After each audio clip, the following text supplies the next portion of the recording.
Now, let's move to 3D building. This is a very fun technique. With our vertical integration, it affects how many people can participate in a particular idea. With our theme-based planning, it says how many activities can we create and enjoy on this theme? How deeply can we immerse ourselves in this theme? Now with 3D build-out, we're really looking at how much will our participants enjoy this particular activity. 3D build-out is exactly what it sounds like. You're building layers to create a three-dimensional activity. Let's use the example of dance. Let's say we're doing salsa dancing. Let's not just do salsa dancing. Let's not just teach salsa dancing. That's good, but we can make it better with 3D building. Let's also have snacks during this salsa lesson. Let's have café cubanos and café con leches offered. Let's add in maybe some food. I come from Florida, the Cuban sandwich. Even though that's more of an American Cuban thing, you can have Cuban sandwiches. So now we got a little snack. Now we got a little coffee. Now we can dance a little bit, right? Now, let's add in the music. Maybe if your budget allows, you actually bring in a singer or a dancer who can sing and dance while you're learning these steps. Well, we just added a few little tweaks, but we already made the event a little bit more interesting, a little bit more immersive. It takes it from, oh yeah, we're killing time with an activity, to feeling like, hey, this is actually an event that I want to attend. The same thing with the arts. If we're doing an art, how can we add something in there to make it a little bit more interesting? Again, food is a great option to add the atmosphere. But why don't we also look at the music while we're doing our art? Say we're studying French Impressionism. Well, let's put on some music by Eric Satie. This was right around the time. It's heavily associated with Impressionism. Let's put that there as an extra little layer. Let's add in a few little snacks while we do it. And then why don't we do something with our artwork where instead of just finishing it, once we finish it, why don't we mail it to a specific family member that we think would enjoy it? Now we're building this activity out in a way where we're increasing the engagement and we're increasing what it means for each participant.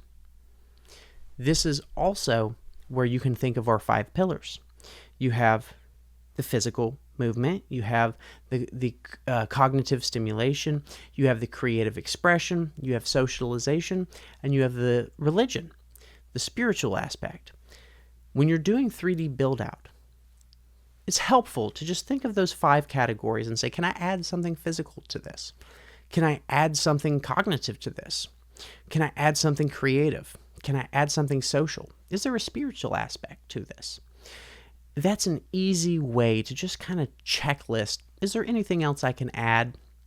Not everything should be added into an activity, but if you think in these terms, you'll create the most immersive activities you can. Now, finally, multivalent programming.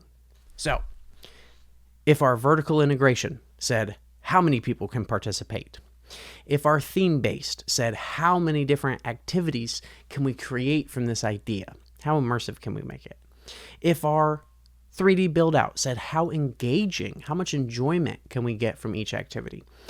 Well, now that we're at multivalent, we look to how much benefit can our participants get from this activity.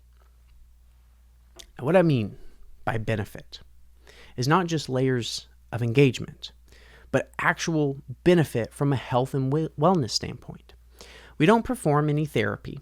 We're not licensed to perform therapy. Most activities directors are activities directors. They're not also licensed occupational therapists, music therapists, or physical therapists. So we have to stay careful that we don't claim to provide any therapy. But there are benefits. Simple things like part of our dancing or part of this activity we just did outside. We did our snack time outside. The weather was nice. It allows us to get vitamin D naturally. There's benefit. All we did was change the location. Now, let's say we're doing some dancing. Well, can we do some things that bring in trunk rotation? Can we bring in thoracic extension? Can we do some shoulder mobility with our dance moves? Well, now we just changed the dances a little bit, but we added some more movement. A big thing, dancing is one of the best cardiovascular exercises in senior living. No one wants to go jog. No one wants to do that. But if you put on a good tune, a lot of people love the funk and soul music from the 70s. Put on some Stevie Wonder, get people dancing, get some movements that are big, broad movements. That's going to get their heart going. And that's a great way to get some cardiovascular exercise without thinking it's exercise. In the same way, food is a great way to increase the engagement in an activity. People love to eat food. There's a reason why breaking bread is breaking bread. It's a very social component and it increases our engagement with what we're doing. But food presents a wonderful opportunity for benefits. If you can sneak in very dark chocolate, you're bringing in polyphenols. If you can bring in fresh berries, you're bringing in tons of antioxidants. If you can bring in walnuts, almonds, you're bringing in healthy fats. If you can put avocados in there, you're bringing in healthy things for the residents. Raw bell peppers. Most people don't like this, but there's tons of vitamin C in that.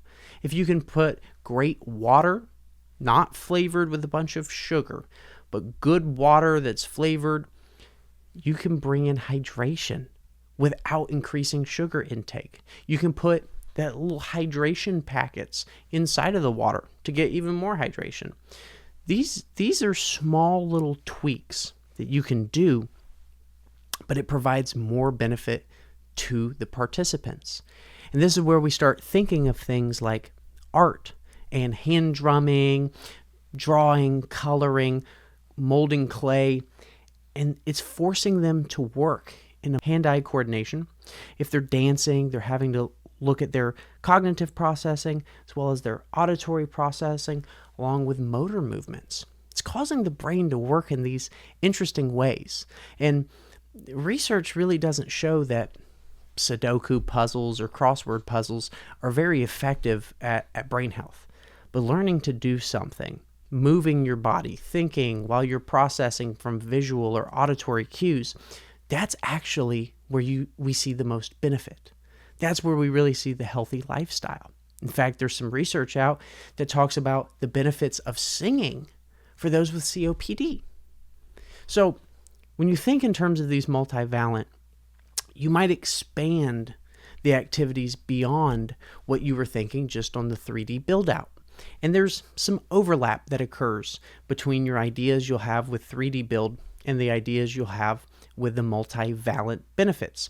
But that overlap is intentional because to separate these into 3D build and multivalent allows you to look at an activity from two completely different viewpoints and make sure you're seeing it as a whole. So take these, practice them, rewatch the video. It's a lot of information. But if you consistently use these across several months with your program, in 1 quarter, your activities program will be completely different than when you started. In fact, I would say the next month's calendar that you practice using this thought process will be miles ahead of any calendar that you've put together before. So I hope this helps you create a wonderful experience of daily living for your residents.